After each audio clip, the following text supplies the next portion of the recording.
Good, all right. My name's Jillian. I am a park ranger here at Wormsloe. Not that you could tell. I'm in my colonial English attire today because Wormsloe does have history all the way back to the colonial times and before. But I'm going to be taking us out on the 3 o'clock guided tour.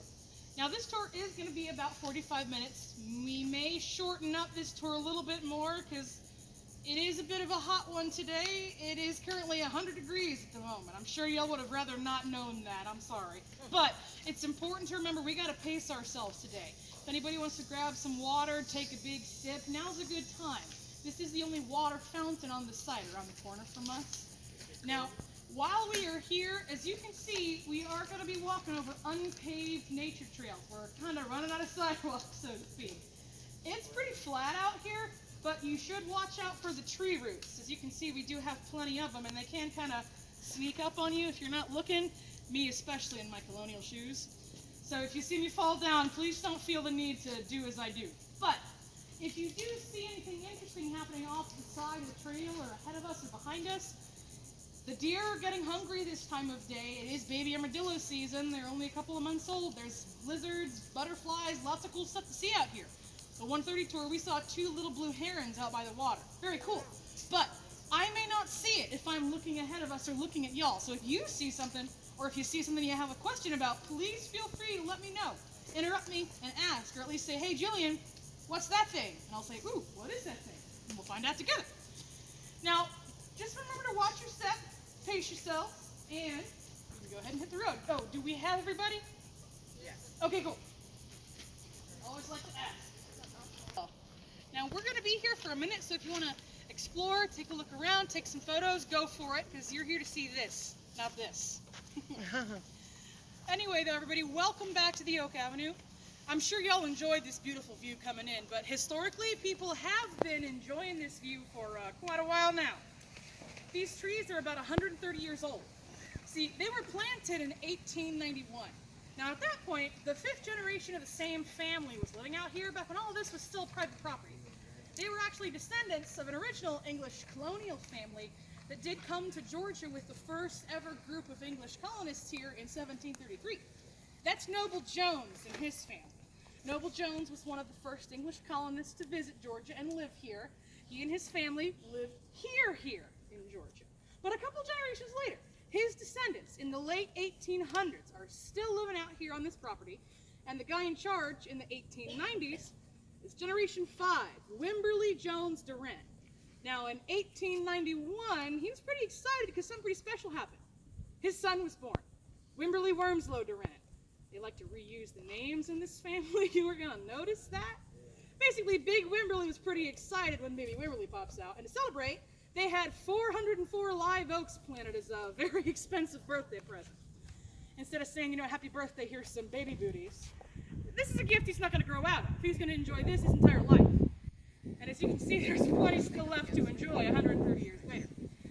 Now, Baby Wimberly being born is the occasion. That's why all these trees are planted. But the fact is, at the time, it was very trendy. It was pretty fashionable to have a tree-lined driveway. So a pretty posh bit of landscaping, a great first impression for an important local Savannah family. But all of the trees that we are looking at here right now are live oaks, and they were picked for a reason. You see, there are a couple of different types of oak trees, but most of them shed their leaves in the winter. Live oaks don't do that. Individual live oak leaves die and fall off one at a time, but they're always coming back in all around each other year round. As you can see, we do have a lot of dead leaves on the ground right now, except it's not November. This is August. Now, what that means is you are never going to miss out on getting this view by coming at the wrong time of the year, basically, because for us, there really is no wrong time of the year. And if you're coming to visit this family from Massachusetts in February under 6 feet of snow, this is going to blow your mind. If you're coming to visit from a desert in Texas in June, this is going to be amazing to you. And that is exactly what they're going for, that great first impression. But the cool thing is, the road here that we're standing on is way older. We've got records going back as far as the 1750s, for sure, that say that this was the way to get off of the property to get to downtown. Now, when I say downtown, I point that way, it's because from where we're standing, downtown kind of is off behind us by a couple of miles. make you wonder why the road goes off over there. See, they call this neighborhood of Savannah that we're in right now the Isle of Hope. It's not really because we're standing on an island. It's basically because Peninsula of Hope, don't sound that romantic. We're surrounded by water on three sides. So you could head to downtown straight away, but you'd basically end up swimming from it. You end up having to take a detour of a full mile and a half back to where we all came before you hit reliable dry ground. And that is exactly what they do. And from the colonial English onward, people are making that detour. Now, if you've got a horse and you're a Georgia colonist, you can knock that out in about 3 hours. You know, that's pretty typical for them. No big deal. But if you're walking, good luck. It's going to take you all day. Which means if there's an emergency out here, if they needed something, it's going to be a while before somebody could get to them. It was pretty isolated to be here. But it was still worth it for them to be out here regardless. For a couple of reasons, actually. See, the reason Wormsloe is where it is, well, the reason any of this exists at all, really, has to do with the founding of the city of Savannah, the colony of Georgia itself. You see, when the English first show up in Georgia, they know a little bit about what to expect. More than you might think, actually. And that's because Georgia's the baby. We were the last of the original 13 colonies to get founded in this part of the world. Those colonies that later became the United States. But because Georgia's the baby, we're just the most recent in about 100 years worth of the English figuring out what's out here and sending news and reports back to England about what this weird part of the world is like. Which means by the time we get to 1733, the English have a bit of experience. They know a couple of things about what to expect. For example, they are probably going to have some neighbors. They know they're probably going to be running into other people out here. And that's very true. In our case, we've got the Yamaka Indians. They've been out here for more than 4,000 years. And the Wali are a little further south from us.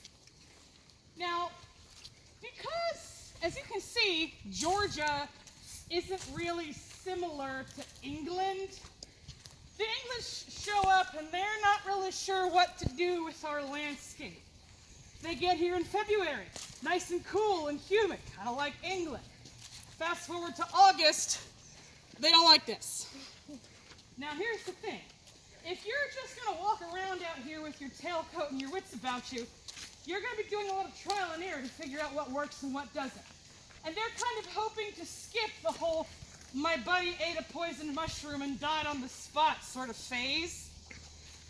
By this point, that 100 years of experience colonizing different parts of the coastline here, the English have figured out that the 4,000 years worth of experience the Yamaka have cultivating this land and living off of it, they already have plenty of very useful information for people who are showing up for the first time. So the English go out of their way to be very friendly because they're going to want to benefit from all the information. They want to know what the good plants to eat are versus which ones are poisonous, where the good hunting lands are, where the fresh water is. And because the English are friendly to the Yamaka are like, cool, your neighbors, that's fine, and they're friendly to them. Now, the English are also hoping to rely on the Yamaka kind of like backcountry spies. It was also more of a political thing, too. And that's because England isn't the only European country to have colonies in this area. We got friendly neighbors further north, our 12 big brothers and sisters, those other English colonies. We got friendly neighbors around us, because the Yamaka are here. But the further south you go, the more problems you start to have. Spain's out here too, y'all. They've been working on Florida and parts of South Georgia since 1536-ish. By the time we get to 1733, St. Augustine's a powerhouse. And the English are a little bit uncomfortable knowing that they're so close by. Now, looking at it right now, looking at this part of Georgia, you can pretty much tell why this was no Englishman's first choice. There's a reason Georgia was the last of those original 13 colonies. We were nobody's first choice. Not exactly paradise here, from what they're used to. But it was all that's left. It was either get there first or wait for the Spanish to take it. So they want to grab some of it for themselves. But England and Spain are still competing for territory, showing each other around, fighting over it. And as far as they're concerned, It's just geography. They're looking at the map. If you're a sailor from Spain who's got some bright ideas about taking some English land, if you're sailing north from St. Augustine, are you gonna stop in New Jersey before you stop in Georgia? I hope not. If you're smart, definitely not. As far as they're concerned, we're their first stop, just because we're the closest thing to them. But because Georgia's the baby, we're an easy target. We don't have the numbers of people and the soldiers and the defenses and the infrastructure that those 12 older British colonies already have further north. So not only are we their first stop, but we're also probably their first choice. Which means sooner or later, as far as they're concerned, we're going to have to be ready to defend ourselves. What that means is, when they're deciding where they want to set up their new colony here in Georgia, they're ready to do it the smart way. They're not just looking for a nice beach like Tybee and saying, oh, lovely, let's start unpacking. They want a place a little bit more secure. And so, I have a question for y'all. Has anybody been to River Street yet? Yeah. Perfect. I'm sure y'all might have noticed the water is very close to the road there. There's usually less than 6 feet of difference between where the river is and where the cars are driving. And that's because originally River Street was just one bank of the Savannah River. Now, to get down to River Street, you have a couple options. You're either going to take a long elevator ride, a really steep car ramp downhill, or use those really old stone stairs with the signs that say, warning, use at your own risk, danger. Well, that's because the street next door, Bay Street, used to just be a 40-foot tall cliff right next to the river. The English are sailing up the Savannah River looking for a good spot. They see that cliff right next door and they're like, ooh, I like that. Because it's the extra security. They know it's going to be a whole lot of extra work to climb up all the way to the top and start building up on the top. But that also means anybody who shows up later and is maybe not so friendly is also going to have to work just as hard, if not harder, to follow them up and get after them. So they're setting up downtown. But they end up figuring out that that nice cozy spot they picked maybe might not be as safe as they thought. Turns out that gives them a different problem. See, as y'all may know, the Savannah River isn't the only river in this part of coastal Georgia. There's plenty of other ways the Spanish could sneak up on them. Plenty of other little rivers that could sneak up, be pretty much invisible, all of a sudden, surprise, now you're living in Savannah. And the English are kind of worried about that too. So, they're checking out the areas around here, and they want to make sure that there aren't any extra rivers or little hideaways they don't know about yet. And they get out here about 10 miles away on foot from downtown Savannah, and they freak out because we have a river too. Now at that time, River Street, the Savannah River, was about 12 feet deep. That's about the deep end of your pool. That's not so bad. They like that too, because it means no big giant Spanish gunship is going to fit through there and blow the city to smithereens. That's not going to happen. They're okay with that. Our river that we had out here at that time was 50 feet deep and half a mile wide. You could fit the whole Spanish Armada through here if you had to. Now, if y'all do me a favor, if you look past those trees out ahead of us, there's what looks like that flat grassy field. Would y'all believe me if I said that's the 50-foot river I was talking about? Yes. You are giving me a lot of credit. See, here's the thing. It used to be a 50-foot river, but there's not 50 feet deep of water out there anymore. The thing is, there's been 300 extra years of development, people adjusting the landscape in this part of Georgia to suit their needs. It's not laid out the same way it was in 1733. But if you can imagine what it would have felt like to have all this water rushing by your front porch, you can kind of understand why Noble Jones and his family might feel a little bit exposed living out here all by themselves, and you can kind of understand why the English might feel a little bit nervous about knowing how close this is, just a one-day walk to downtown Savannah where all their people are. So they decide they need somebody out here keeping an eye on stuff. And they decide Noble Jones is going to be that guy. They kind of voluntold him to do it, basically. So him, his wife, and their 2 little kids, later his 3 little kids, are all out here supposing to keep an eye on stuff. Except that's not really a standing army. That one little family isn't going to do a whole lot if the Spanish show up. So they also assign him a unit of soldiers. They make him a captain over a whopping 12 dudes. Now that's not a lot of people either, but I should tell you there's only 144 Englishmen in Georgia at all at that point. So that's a pretty decent chunk of the population that's out here just for defense. And their job is to sail this river in little boats, kind of on patrol. It's kind of like a stakeout. They're already out there, so if the Spanish show up with their little boats for the first time to check things out, the English can just kick them out and let Savannah know that they should get ready because something is about to happen. Of course, while they're doing that every day out of the year, they're not just going to camp out here 24/7. They need a place to live. We are standing in front of what used to be Noble Jones's house, where he, his family, and all those soldiers lived. Now, the house itself is only part of what we're looking at here. But I should tell you, the house itself really actually isn't all that big. From where we're standing, the front wall of the house is the farthest wall from us because they want the vantage point out onto the river. But right in front of me here, we got these two palm trees, and then that half sunny, half shady spot in between them is that big stack of bricks. That's actually what's left of the chimney. See, they had a very fancy dual hearth, which is an indoor-outdoor double fireplace, very sophisticated for the colonies. But that is where the right-hand side wall of the house was. The back wall is that bit that kind of cuts across the middle there, over to the left wall, which is on the inside of where that white tree stump is. So we're talking like glorified garage, maybe a couple of golf carts in there comfortably. Interestingly though, regular English colonial houses are about half that size, about the size of a tool shed. Most Englishmen, in Georgia anyway, are living in houses half that size that are supposed to be able to fit 12 people very comfortably in half that space. If we were English colonists, we'd split this group up into maybe 2 houses, tops. Not a whole lot of personal space. As far as they're concerned, if you want some extra elbow room, you can just go ahead and step outside. Now, as you can see, there's way more to it than just that little house in the middle. There's also this huge wall around it. See, once that house is finished, it's a lovely house from what they're used to, but it's still just a house built out of tree branches and twigs and sandy plaster, which is probably not going to do so well if some Spanish cannonballs show up.